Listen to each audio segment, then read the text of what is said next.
Representative Lauren Boebert is getting real tired of people bringing up her bad behavior during a showing of Beetlejuice.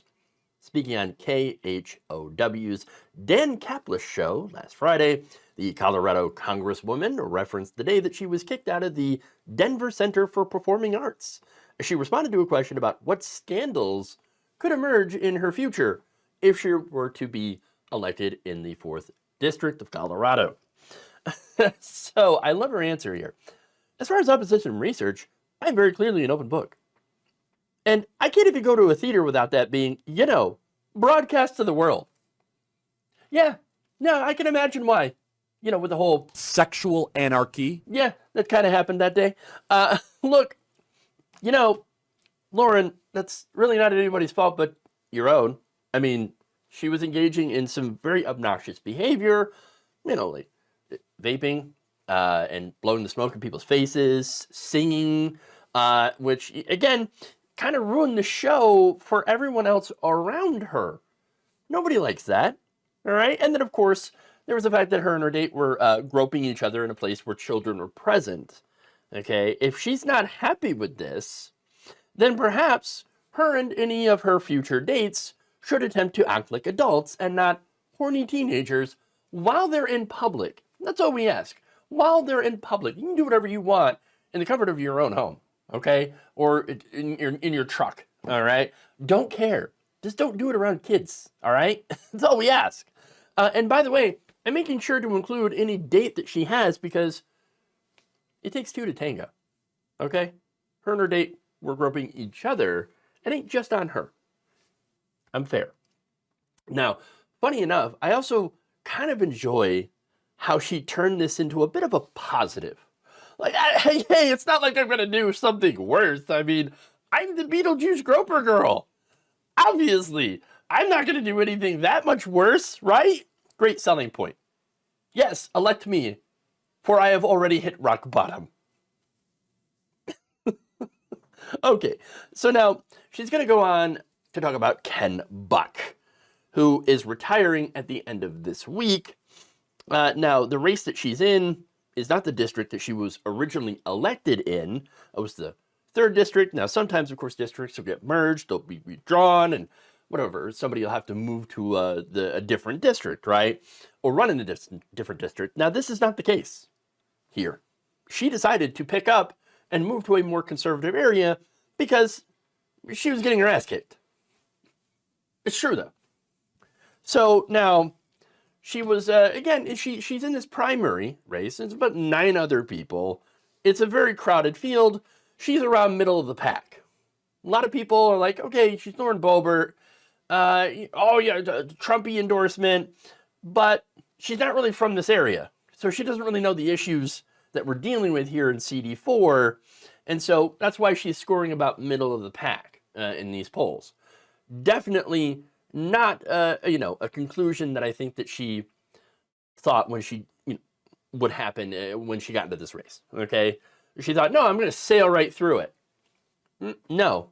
And Buck's retirement threw a further wrench into that because of his ahead of schedule retirement, which sets up, of course, a special election. So now Boebert responded that she would not run in the special election triggered by Buck's early exit, which would have required her own resignation into the 3rd congressional district. She then slammed Buck for giving a quote-unquote gift to the Uniparty and accused him of trying to rig the primary with a swampy backroom deal. Boebert being the expert on backroom deals or something. I don't know. All right, Buck denied this in a recent interview with the Colorado Sun, calling Boebert's allegations quote-unquote ridiculous and her efforts to fundraise off of them fundamentally unfair. I'm not giving anybody an advantage or disadvantage, he said, pointing out to the Sun that he hadn't commented when asked about the recent arrest of Boebert's ex-husband and son. You see, there's this little thing called the Boebert crime family. They love to crime it up. Even Lauren herself has a bit of a history with police. Now, Buck stayed out of this. He said, look, I'm not gonna mention all these things. that Boebert, that has happened around Boebert, that Boebert has done. Not going to mention that. In fact, I've done my very best, he says, to stay out of this primary election. And that's true. And she responds by dumping on him, essentially. Now, getting into her Friday interview, Boebert referred to Buck as, quote unquote, so irrelevant and such an embarrassment to Colorado. What? Oh, no, it is Ken Buck that's the embarrassment to Colorado. Are you sure? Have you been around a mirror at any point lately? I mean, at all? Oh, and this is even better. She then claimed that people come up to her and ask her why Ken Buck hates America. People are asking. Many people. Really? Sounds like the people who come up to Donald Trump with tears in their eyes. Totally believable situation. 100%. Now, as for his comments, she said that they're nothing but old news, saying, quote, "This isn't something that's going to be an October surprise to folks, that I had a rough divorce and there's issues going on at home. But people are seeing that I still committed to serving them and to representing them." And how has Lauren done that? I mean, it can't be from the $20 million in earmarks her district received from a bill, right, that she happened to vote against. Can't be that. Now, the question there is, she can't be taking credit for that, right? I mean, she voted against it. Well, we know the answer to that. Of course she's taking credit for it. In fact, she said, "Can't wait for the ribbon cuttings and to see these priorities come to fruition." In a release that hyped up nearly a dozen projects across the district that were getting funded by federal dollars, again, for a bill that she voted against. Oh, but there's more. Big wins as local communities are receiving over $20 million for important water and infrastructure projects, which it's great that they're getting it, right? "I'm grateful to all the stakeholders who brought these local priorities to my attention and helped ensure my 10 requests were passed into law," after you voted against the bill that has them in it. Yeah, of course. This is a bill that Representative Chip Roy called the Swamp Omnibus, the Minibus, and my personal favorite, monstrosity. She retweeted him and then voted against the bill, signaling that she did. I know not all retweets are endorsements, right? In this case, voting against the bill while agreeing with Chip Roy's assessment of it seems like kind of an endorsement to me. Now, that bill, by the way, kept the government open as well as funding it. Okay. Without that, her vote was essentially to close the government. So that, her side could get more spending cuts. But I'm sure, now that there was no spending cuts in that, at least in her community, now she's all happy about it. Like, oh, this isn't the Swampy Bus at all, or Swampy Bus, or whatever the hell she wants to call it. But that is how Lauren Boebert has served the district that she has abandoned, or is abandoning. Now, finally, she spoke about people criticizing her move in this interview.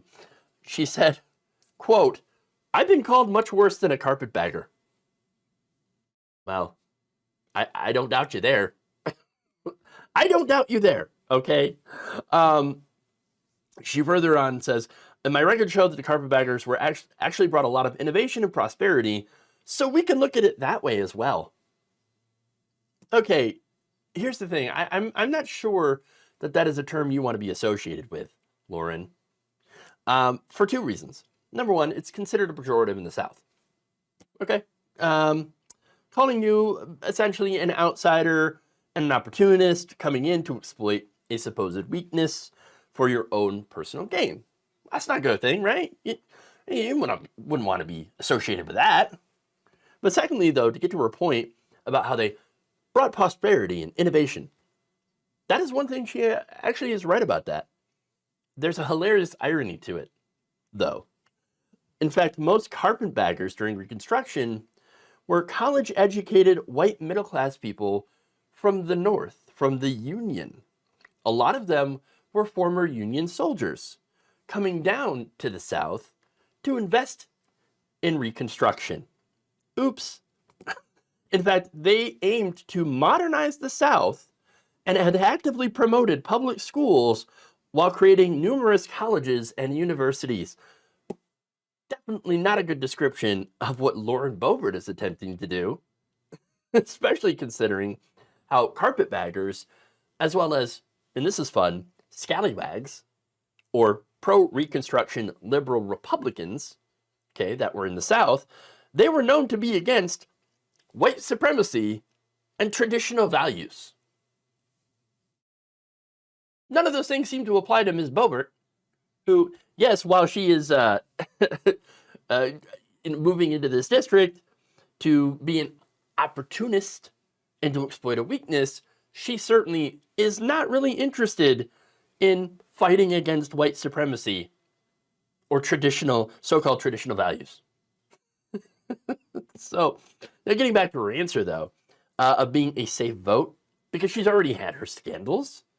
Well, here's the thing. I don't believe it. I guarantee that if she does get a chance to represent the 4th District, she will inevitably embarrass them. Because that's just kind of who she is. It's in her DNA.